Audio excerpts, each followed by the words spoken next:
হাটে একটা প্রকাণ্ড বোয়াল মাছ উঠিয়াছে। এক ফকির ভাবিল, এই বোয়াল মাছটার পেটি দিয়া যদি 4টি ভাত খাইতে পারিতাম। সে মাছের দোকানের কাছে দাঁড়াইয়া রহিল। একজন চাষি আসিয়া মাছটি কিনিয়া লইল। মুসাফির তাহার পিছে পিছে যাইতে লাগিল। লোকটি যখন বাড়ির ধারে আসিয়াছে, তখন মুসাফির তাহার নিকটে যাইয়া বলিল, সাহেব, আমি মুসাফির লোক, ভিক্ষা করিয়া খাই, কোনোদিন ভালো খাওয়া হয় না।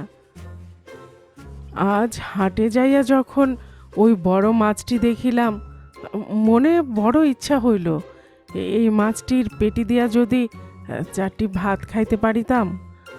তাই আপনার পিছে পিছে আসিয়াছি। দয়া করিয়া যদি আমার মনের ইচ্ছা পূরণ করেন, বড়ই সুখী হইব। লোকটি বড়ই দয়ালু। সে খুব আদর করিয়া মুসাফিরকে আনিয়া বৈঠকখানে বসাইল। তারপর মাছটি ভেতরে লইয়া গিয়া তাহার বউকে মুসাফিরের সমস্ত ঘটনা বলিয়া হুকুম করিল, এই মাছটির পেটি বেশ পুরু করিয়া কাটিবে, পেটিখানা মুসাফিরকে দিতে হইবে। এমন সময় লোকটির একটা গরু ছুটিয়া গেল। সে তাড়াতাড়ি গরুটির পিছে পিছে দৌড়াইল। মাছ কুটিতে কুটিতে চাষির বউ ভাবিল, বাড়িতে ভালো কিছু খাবার পাক করিলে আমার স্বামী এমনি করিয়া মুসাফির লইয়া আসে। মুরগির রানটা, মাছের পেটিটা সবসময় মুসাফিরদের দিয়া খাওয়ায়। এই বড় মাছের পেটিখানাও মুসাফিরকে খাওয়াইবে। যেমন করিয়াই হোক মুসাফিরকে আজ তাড়াইব। এই কথা ভাবিয়া বউটি খালি পাটার উপর পোতাখানা ঘষিতে আরম্ভ করিল আর সুর করিয়া কাঁদিতে লাগিল। অনেকক্ষণ কান্না শুনিয়া মুসাফির ভাবিল, না জানি বউটির কি হইয়াছে। সে বাড়ির ভেতর আসিয়া জিজ্ঞাসা করিল, মা জননী, তুমি কাঁদিতেছ কেন? তোমার কি হইয়াছে? বউটি বলিল, বাবারে, সে কথা তো আমাকে বলিবার নয়, আমার স্বামী মানা করিয়াছেন। মুসাফির বলিল, মা, আমি তোমার ছেলে, আমার কাছে কোনো কথা গোপন করিও না।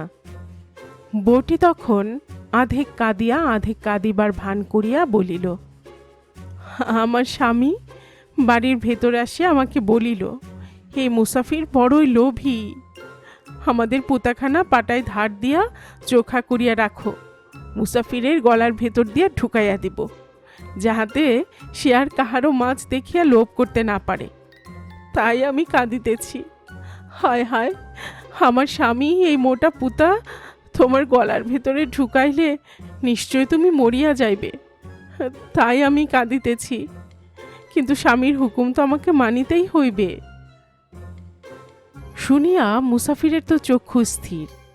সে বলিল, মা জননী, তুমি একটু আস্তে আস্তে পুতা ঘষো, আমি এখনই চলিয়া যাইতেছি। এই বলিয়া মুসাফির তাড়াতাড়ি লাঠি বোচকা লইয়া দে চম্পট। এমন সময় বাড়ির কর্তা ফিরিয়া আসিয়া দেখে কাছারি ঘরে মুসাফির নাই। বউকে জিজ্ঞাসা করিল, মুসাফির চলিয়া গেল কেন? বউ নথ নাড়িতে নাড়িতে বলিল, তুমি বাড়ি হইতে চলিয়া গেলে মুসাফির বলে কি, তোমাদের পুতাটা আমাকে দাও। দেখো তো, আমাদের একটা মাত্র পুতা, তা মুসাফিরকে দেই কেমন করিয়া? পুতা দেই নাই বলিয়া মুসাফির রাগিয়া চলিয়া গেল। স্বামী বলিল, সামান্য পুতাটা দিলেই পারিতে, আমি না হয় বাজার হইতে আরেকটা পুতা কিনে আনিতাম। শিগগির পুতাটা আমাকে দাও, আর মুসাফির কোন দিকে গিয়াছে বলো। বউ পুতাটি স্বামীর হাতে দিয়া বলিল, মুসাফির এই দিক দিয়া গিয়াছে। পুতাটি হাতে লইয়া সে সেই দিকে দৌড়াইয়া চলিল। খানিক যাইয়া দেখিল মুসাফির অনেক দূরে হনহন করিয়া চলিয়াছে। সে ডাকিয়া বলিতে লাগিল, ও মুসাফির, দাঁড়াও দাঁড়াও, পুতা লইয়া যাও। শুনিয়া মুসাফির উঠিয়া পড়িয়া দৌড়।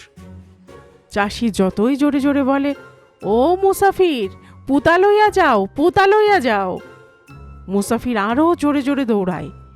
সে ভাবে সত্যই চাষি তাহার গলায় পুতা ঢুকাইতে আসিতেছে। বোচকা বুচকি বগলে ফেলিয়া সে মরিয়া হইয়া দৌড়ায়। গল্পকুটুম চ্যানেলে এতক্ষণ আপনারা শুনছিলেন পল্লী কবি জসিমউদ্দিনের লেখা একটি মুচকি হাসির গল্প পুতা লইয়া যাও। আর এতক্ষণ গল্প পড়ে শোনাচ্ছিলাম আমি রোমানা নূপুর।